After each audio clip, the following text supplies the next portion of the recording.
السلام علیکم ورحمۃ اللہ وبرکاتہ۔ سامعین، ہندوستان کے آزادی کی 80 سال کے لیے کل جشن یوم آزادی منایا جائے گا۔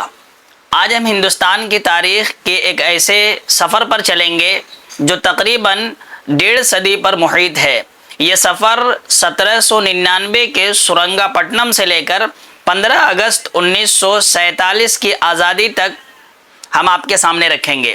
اس سفر میں ہمیں ٹیپو سلطان، شاہ عبد العزیز محدث دہلوی، 1857 کے مجاہدین، بہادر شاہ ظفر، لکشمی بائی، بیگم حضرت محل، کنور سنگھ، علماء، سیاحوں، سیاسی رہنماؤں اور عام ہندوستانیوں کی جدوجہد آپ کے سامنے رکھیں گے۔ لیکن ایک بات ابتدائی میں واضح کر دوں، ہندوستان کی آزادی کسی ایک شخص، ایک جماعت یا ایک مذہب کی جدوجہد کا نتیجہ نہیں تھی، بلکہ مختلف اداروں میں مختلف طبقات اور علاقوں کے لوگوں کی طویل جدوجہد کا مجموعی نتیجہ تھی۔ تاریخ کا یہ سفر شروع کرتے ہیں۔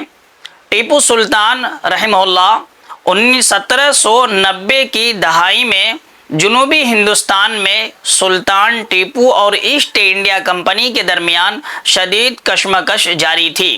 ٹیپو سلطان نے انگریزوں کے بڑھتے ہوئے اثر و رسوخ کے خلاف مزاحمت کی۔ 1799 میں چوتھی جنگ میسور ہوئی۔ سرنگا پٹنم میں انگریز فوج نے میسور پر حملہ کیا اور 4 مئی 1799 کو ٹیپو سلطان جنگ کرتے ہوئے شہید ہو گئے رحمہ اللہ۔ ٹیپو سلطان رحمہ اللہ کی شہادت کے بعد جنوبی ہندوستان میں انگریزوں کی طاقت مزید مضبوط ہو گئی، لیکن انگریزوں کے خلاف مزاحمت کا یہ سلسلہ ختم نہیں ہوا۔ آنے والی دہائیوں میں ہندوستان کے مختلف علاقوں میں مختلف تحریکیں اور بغاوتیں سامنے آتی رہیں۔ شاہ عبد العزیز محدث دہلوی رحمۃ اللہ علیہ 1799 کے بعد چند ہی سال میں ہندوستان کی سیاسی صورتحال مزید تبدیل ہوئی۔ 803 عیسوی میں ایسٹ انڈیا کمپنی نے دہلی پر قبضہ کر لیا۔ اسی دور میں مشہور عالم شاہ عبد العزیز محدث دہلوی رحمہ اللہ کا موقف سامنے آیا۔ انہوں نے ہندوستان کی بدلتی ہوئی سیاسی صورتحال کے بارے میں فتاویٰ دیا، جس میں ہندوستان نے انگریز اقتدار کے تحت آنے کی شرعی حیثیت پر گفتگو کی۔ یہ بات بہت اہم ہے کہ شاہ عبد العزیز محدث دہلوی رحمۃ اللہ علیہ نے خود کسی جنگ کی قیادت نہیں کی۔ بعد کے دور میں ان کے فتوے اور افکار کو مختلف مزاحمتی تحریکوں نے اپنے نقطہ نظر کے لیے استعمال کیا۔ یہاں سے ہمیں ہندوستان میں برطانوی اقتدار کے خلاف فکری اور سیاسی مزاحمت کا ایک اہم باب نظر آتا ہے۔ سید احمد شہید رحمہ اللہ کی تحریک، اس کے بعد سید احمد شہید اور شاہ اسماعیل شہید کی تحریک سامنے آئی، لیکن یہاں بھی تاریخ کو درست انداز میں سمجھنا ضروری ہے۔ ان کی مسلح جدوجہد کا بنیادی میدان پنجاب اور سرحد کے علاقے تھے، اور ان کے جنگ زیادہ تر سکھ سلطنت کے خلاف تھی، نہ کہ براہ راست انگریزوں کے خلاف۔ 1831 عیسوی میں بالاکوٹ کی جنگ میں سید احمد شہید رحمہ اللہ اور شاہ اسماعیل شہید رحمہ اللہ شہید ہو گئے۔ یہ تحریک ہندوستان میں آنے والی مختلف مذہبی اور سیاسی تحریکوں پر اثر انداز ہوئی۔ 1857 عیسوی آزادی کی بڑی بغاوت۔ اب ہم پہنچتے ہیں ہندوستان کی تاریخ کے ایک انتہائی اہم موڑ پر۔ 10 مئی 1857 کو میرٹھ سے بغاوت شروع ہوئی اور دیکھتے ہی دیکھتے کئی علاقوں تک یہ بغاوت پھیل گئی۔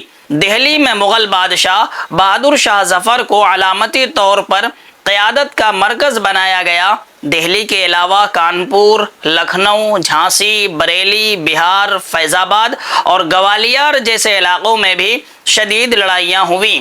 اسی دور میں مختلف مذاہب اور طبقات کے لوگوں نے برطانوی اقتدار کے خلاف مزاحمت کی۔ نانا صاحب، رانی لکشمی بائی، بیگم حضرت محل، کنور سنگھ اور متعدد دوسرے رہنما اس دور کی مزاحمت میں نمایاں ہوئے۔ مسلمان علماء میں بھی کئی شخصیات نے اہم کردار ادا کیے، جن میں سے شیخ الہند حضرت مولانا محمود حسن دیوبندی، شیخ الاسلام مولانا حسین احمد مدنی اور اسی طرح سے بہت سے علماء ان کے ساتھ تھے۔ علامہ فضل حق خیرآبادی 1857 کی مزاحمت سے وابستہ اہم علماء میں شمار ہوتے ہیں، اسی لیے کہ 1857 میں باضابطہ طور پر علامہ فضل حق خیرآبادی نے دہلی کے جامع مسجد سے انگریزوں کے خلاف جہاد کا فتویٰ دیا تھا اور وہاں سے انگریزوں کے خلاف لڑنے کا براہ راست اعلان کیا تھا، لیکن 1857 کی بغاوت بالآخر ناکام ہو گئی۔ دہلی پر دوبارہ برطانوی قبضہ ہو گیا، بہادر شاہ ظفر کو گرفتار کر کے رنگون بھیج دیا گیا اور مغلیہ سلطنت کا باقاعدہ خاتمہ ہو گیا۔ 1857 عیسوی کے بعد ہندوستان پر برطانوی حکومت کا نظام مزید مضبوط ہو گیا۔ 1858 میں ایسٹ انڈیا کمپنی کا اقتدار ختم کر کے ہندوستان براہ راست برطانوی تاج کے زیر حکومت آ گیا، لیکن آزادی کی خواہش ختم نہیں ہوئی۔ تعلیمی، مذہبی، سماجی اور سیاسی میدانوں میں مختلف تحریکیں وجود میں آئیں۔ کچھ لوگوں نے مسلح مزاحمت کا راستہ اختیار کیا، جبکہ کچھ نے تعلیم، اصلاح، صحافت اور سیاسی جدوجہد کو ذریعہ بنایا۔ 19ویں صدی کے آخر تک ہندوستان میں ایک نئی سیاسی بیداری پیدا ہو چکی تھی۔ 1885 میں انڈین نیشنل کانگریس قائم ہوئی۔ ابتدائی دور میں اس کا مطالبہ فوری آزادی نہیں بلکہ ہندوستانیوں کی سیاسی نمائندگی اور اصلاحات سے متعلق تھا۔ وقت کے ساتھ آزادی کا مطالبہ مضبوط ہوتا گیا۔ 20ویں صدی میں مہاتما گاندھی، جواہر لال نہرو، سردار پٹیل، مولانا ابوالکلام آزاد، محمد علی جناح اور بہت سے دوسرے رہنما ہندوستان کی سیاست میں نمایاں ہوئے۔ اسی دوران مسلمانوں کی سیاسی نمائندگی کے لیے آل انڈیا مسلم لیگ بھی اہم قوت بن گئی۔ عدم تعاون، سول نافرمانی اور دوسری جنگ عظیم 1920 کی دہائی میں عدم تعاون کی تحریک سامنے آئی۔ اس کے بعد سول نافرمانی کی تحریک اور نمک مارچ جیسے واقعات نے برطانوی حکومت پر سیاسی دباؤ بڑھایا۔ بھارت چھوڑو تحریک شروع ہوئی۔ دوسری طرف سبھاش چندر بوس نے آزاد ہند فوج کے ذریعے برطانوی اقتدار کے خلاف مسلح جدوجہد کی کوشش کی۔ دوسری جنگ عظیم کے بعد برطانیہ معاشی اور فوجی طور پر کمزور ہو چکا تھا۔ ہندوستان میں آزادی کا مطالبہ اب پہلے سے کہیں زیادہ طاقتور ہو چکا تھا۔ 1946 اور 1947 میں سیاسی حالات انتہائی تیزی سے تبدیل ہوئی۔ برطانوی حکومت نے ہندوستان سے اقتدار منتقل کرنے کا فیصلہ کیا۔ 3 جون 1947 کو تقسیم ہند کا منصوبہ پیش کیا گیا۔ بالآخر برطانوی ہندوستان کو 2 آزاد ریاستوں میں تقسیم کیا گیا، ہندوستان اور پاکستان۔ پاکستان 14 اگست 1947 کو آزاد ہوا اور ہندوستان 15 اگست 1947 کو آزاد ہو گیا۔ تقریباً 150 سال پر محیط برطانوی اقتدار کا یہاں پر آ کر خاتمہ ہوا۔